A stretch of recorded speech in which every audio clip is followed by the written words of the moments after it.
Dans l'actualité de ce mercredi 12 janvier, l'amélioration sur le front de l'emploi en Auvergne. En 2010, les jeunes ont notamment tiré leur épingle du jeu.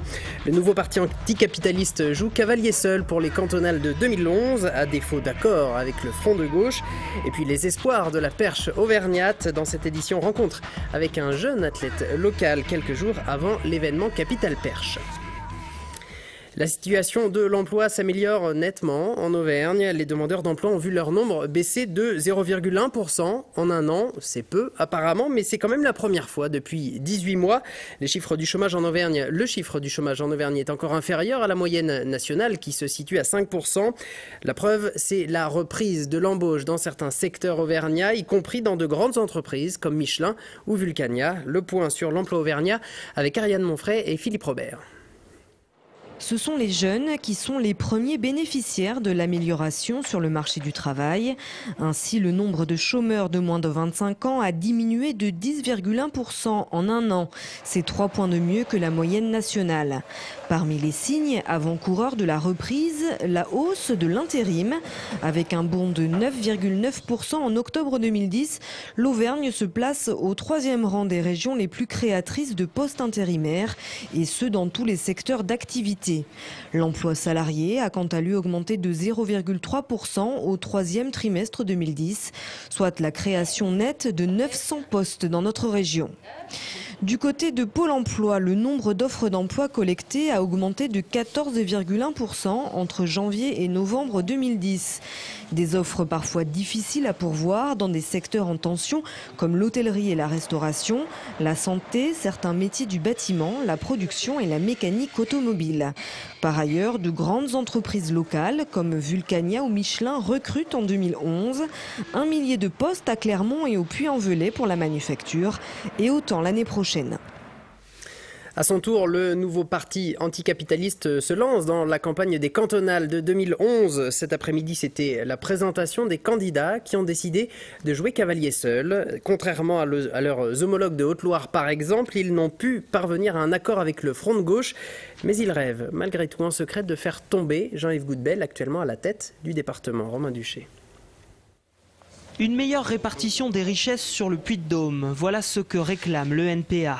Les anticapitalistes veulent mettre un maximum d'argent dans les collèges, les maisons de retraite et les associations. Et pour le NPA, le meilleur moyen de faire des économies, c'est de renoncer au train à crémaillère actuellement en construction. C'est un projet où, comme on disait tout à l'heure, il y aura sûrement des dépassements de coûts, voire de 50%. Et lorsque l'on voit, par exemple, que le collège d'Arles-sur-Couze a cessé son activité pour simplement 10 000 € de réparation pour qu'il redevienne aux normes, on se demande ce que c'est. Faute d'accord avec le front de gauche, le NPA est contraint de mener seul la campagne pour les cantonales. Le nouveau parti anticapitaliste ne sera présent que sur 7 cantons.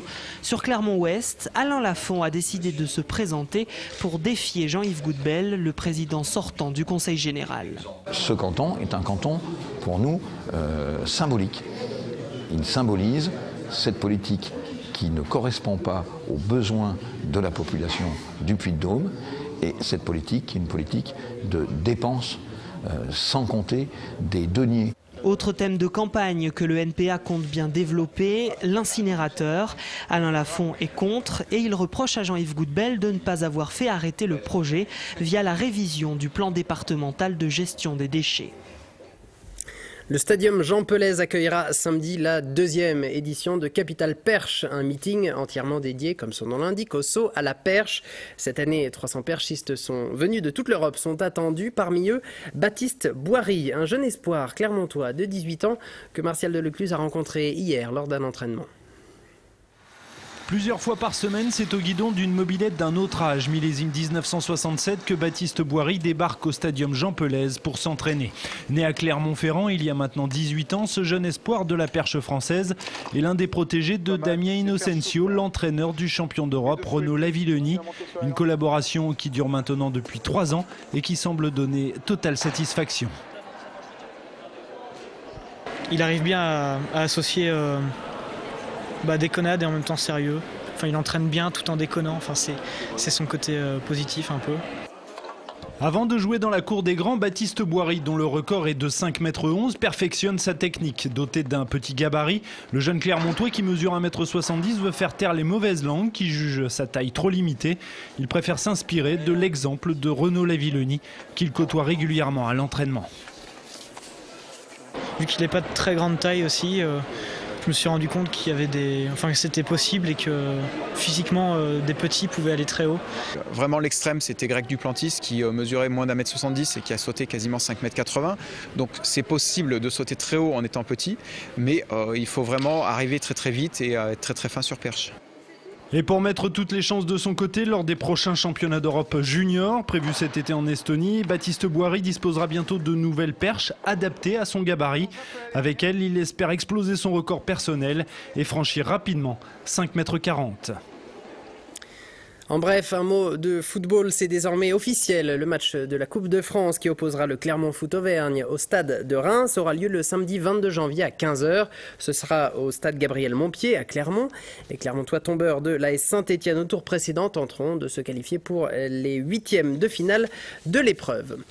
La station de Super-Besse fête ses 50 ans ce week-end. Les festivités débutent d'ailleurs demain. Clermont Première consacrera d'ailleurs une émission spéciale à l'événement après le JT demain. Aujourd'hui, nous faisons donc un focus sur l'école de ski de Besse, plus vieille que la station elle-même. Les cours de ski existent en effet depuis 1911 et concernent aujourd'hui près de 400 licenciés, dont 120 jeunes compétiteurs. Certains sont même en sport-études du côté de Besse. Philippe Robert a rencontré quelques-uns d'entre eux à l'entraînement ce matin.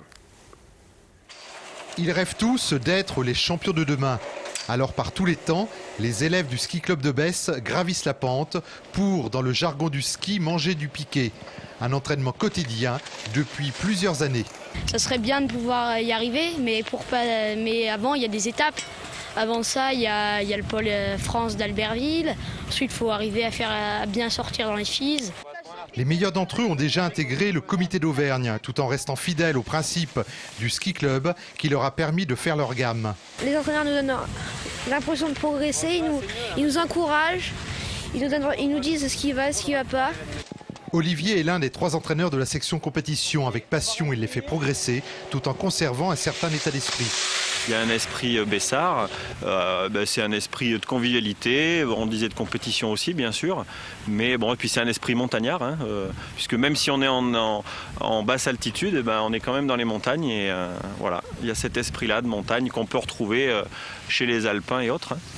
Laura Trapna, l'une des toutes meilleures auvergnates, rêve de faire briller son ski club à travers la France. Louis également. On a tous envie de vaincre,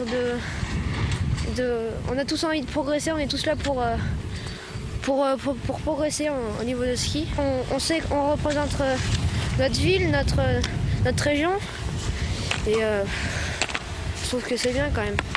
La plupart de ces jeunes essaieront de se distinguer dans une semaine lors d'une compétition importante à Orsières-Merlette dans les Alpes du Sud. Ils espèrent y trouver la victoire et un peu plus de soleil. Voilà, et je vous rappelle donc émission spéciale 50 ans de Super-Besse après-demain, vendredi sur Clermont Première.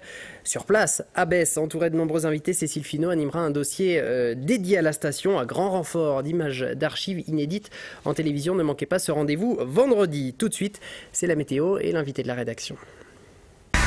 Toute l'actu locale est aussi en ligne. Retrouvez votre JT sur clermontpremière.com.